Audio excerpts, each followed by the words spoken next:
Welcome to Violin Adventures number 146. We're going to start off with some ASMR on the cello. And then after that, this week was full of activity, but we end the week with a repair from Virginia.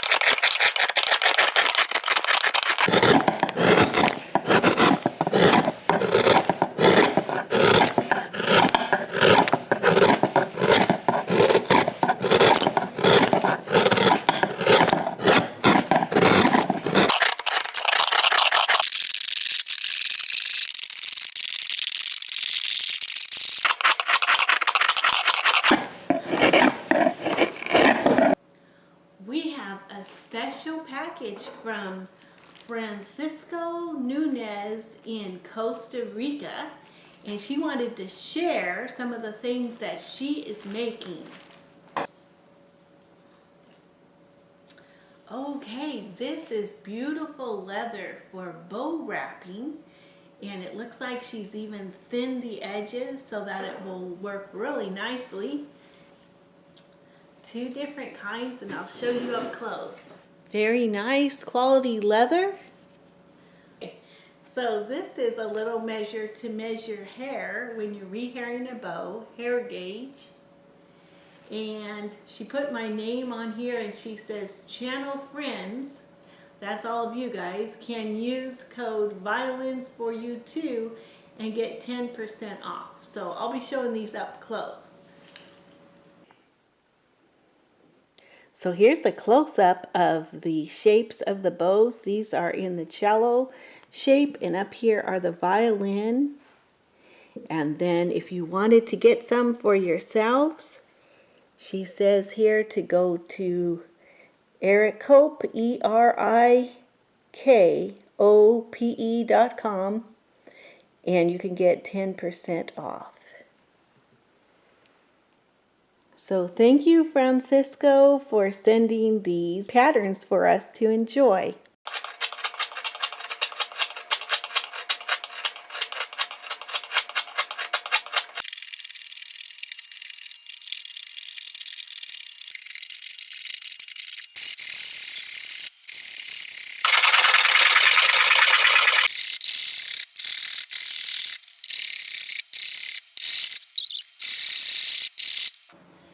Okay, remember when we started with this as a 17-pound block of wood? Well, I think it's time to weigh it. So we've been gouging this out, and I'm now going to the finger planes, and I thought, why don't I weigh it now and then we'll weigh it when it's done.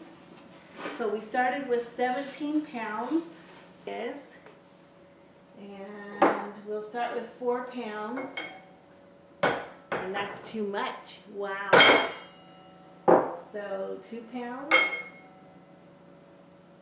3 pounds, and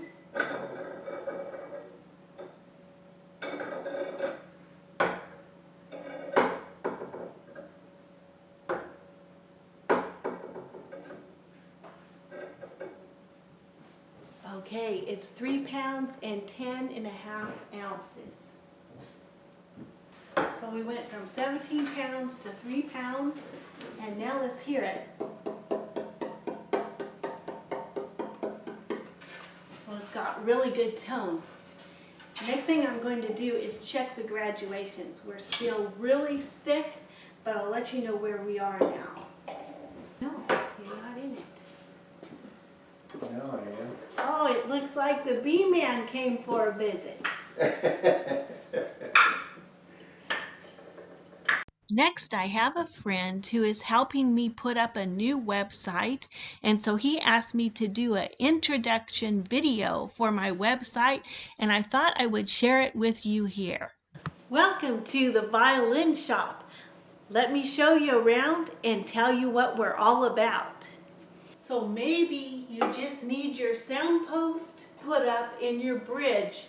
Maybe just something simple like that. Or maybe your violin is in pieces. It's been smashed, somebody sat on it, or somebody drove over it in the parking lot. Even if your violin is in pieces, we can repair it. This is a full service repair shop, so any repair from your bow to your violin to your cello to your viola or your harp, we can repair any of those problems. This is our bow rehair corner, and in this section we will rehair your bow. If there's a broken tip or if there's a leather grip that's missing or a winding, we can do that for your bow. Maybe you are tired of repairing your instrument and maybe you just want a new instrument. So we also make instruments. Right here, we are carving a cello, and it's all made by hand. Every piece is made by hand and fit to the next piece. And if you follow my YouTube channel, you can watch me make and repair instruments. Now let's go upstairs and look at the showroom.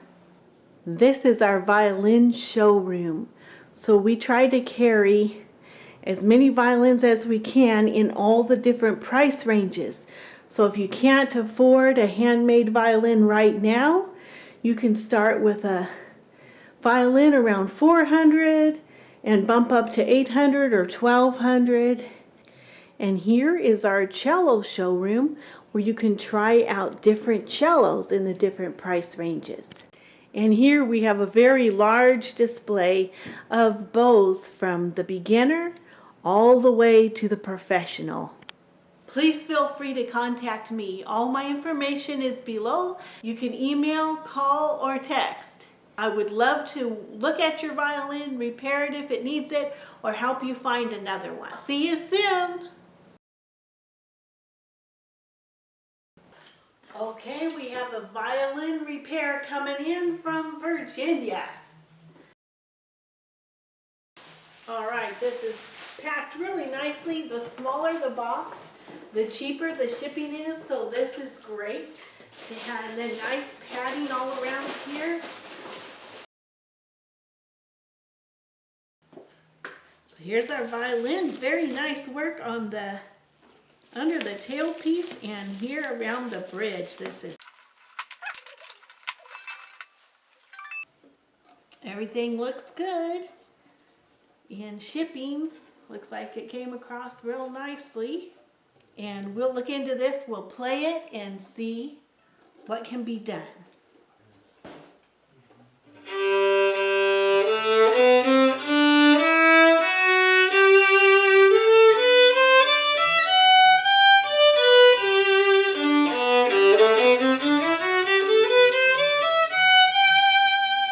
Okay, so it definitely is muted and I don't feel it vibrating. So we'll look into this and see what we can do to improve the tone.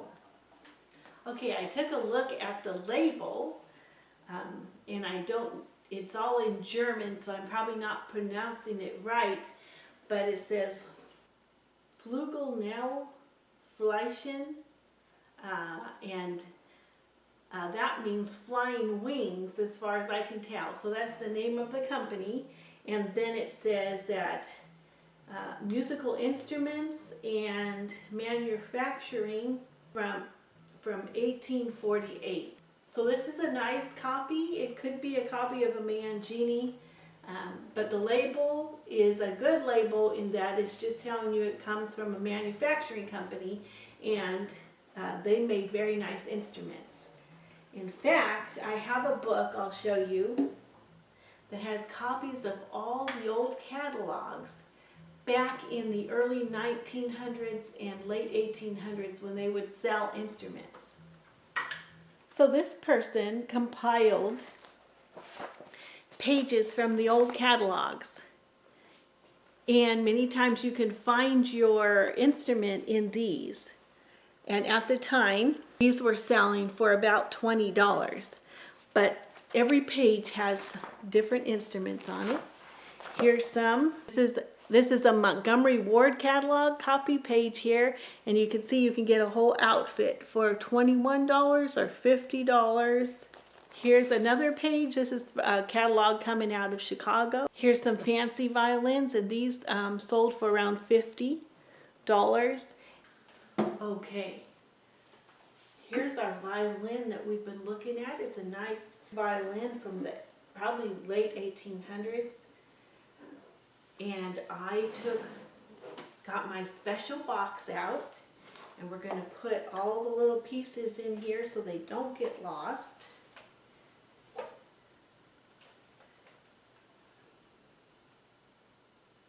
The little button, the bridge, the chin rest, and we might as well take the pegs off too. They're nicely fitted, but just so we don't get them falling off. Okay, what I can discern right off is the bridge needs to be in full contact so everything can vibrate. So we need a new bridge and a new sound post. The fingerboard is not down the middle, which that's pretty common in a lot of these kind of instruments. They just do them quickly, and so they don't get it quite centered. So we've got to get this over to the middle because we've got two matching pieces of wood, and we want the vibrations to vibrate together. And then the height of the fingerboard, it's okay, but it's just at the lower end. It could go up. Also, this has the original bass bar, so we may change that out. We're going to see.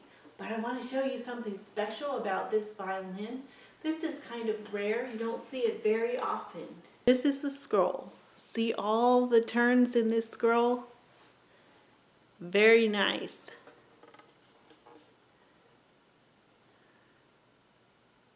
Even resurface this fingerboard just a little bit so everything is all new again. Hey, this is our 1800 Maggini copy, and we're going to open it up. Okay, shall we open it together?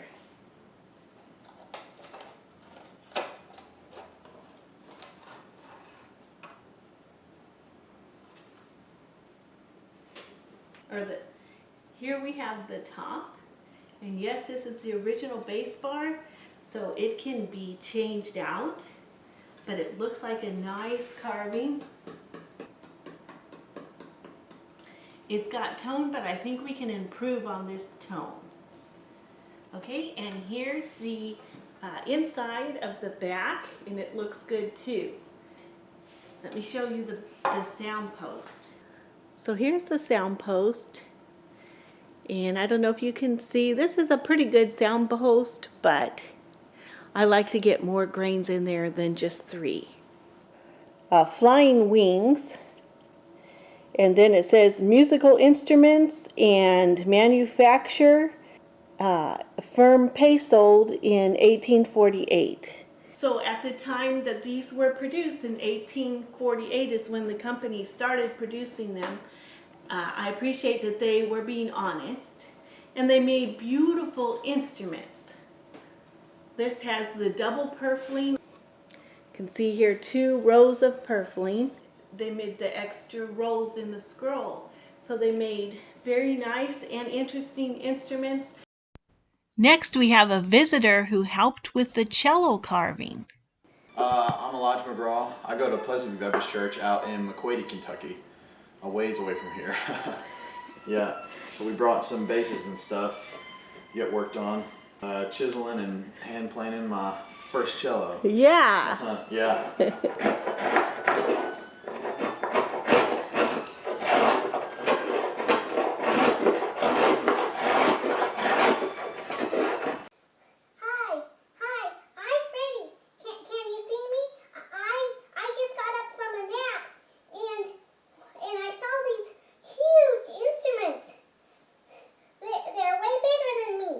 Okay, Freddie wanted me to get a video of these basses from his perspective. That's what it looks like to him. Well, here we are. Nice, bright, sunny day. Let's go in and see what the shop is doing. Here we are in the shop, and here our cello is almost finished carving. And a couple basses that need just a little bit of setup. And then here at our table is a Maggini copy. Over here we have a violin that has a buzz. So we'll delve into this and see what is causing the buzz.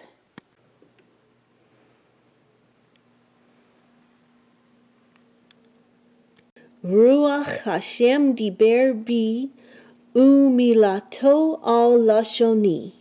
Amar Elohei Yisrael li diber zur Israel Moshel ba'adam Zadik Moshel Yiro Elohim. The Spirit of the Lord said to me, and his word was on my tongue. The God of Israel said to me, the Rock of Israel said, he who rules over man must be righteous, one who rules in the fear of God. If you know where this is found, please leave it in the comments below. Thank you so much for all your comments. I love talking to you guys in the comment section. And also, thank you for all the thumbs up. And to the new subscribers, welcome. I hope you enjoy these episodes. And until next time, God bless you. Bye.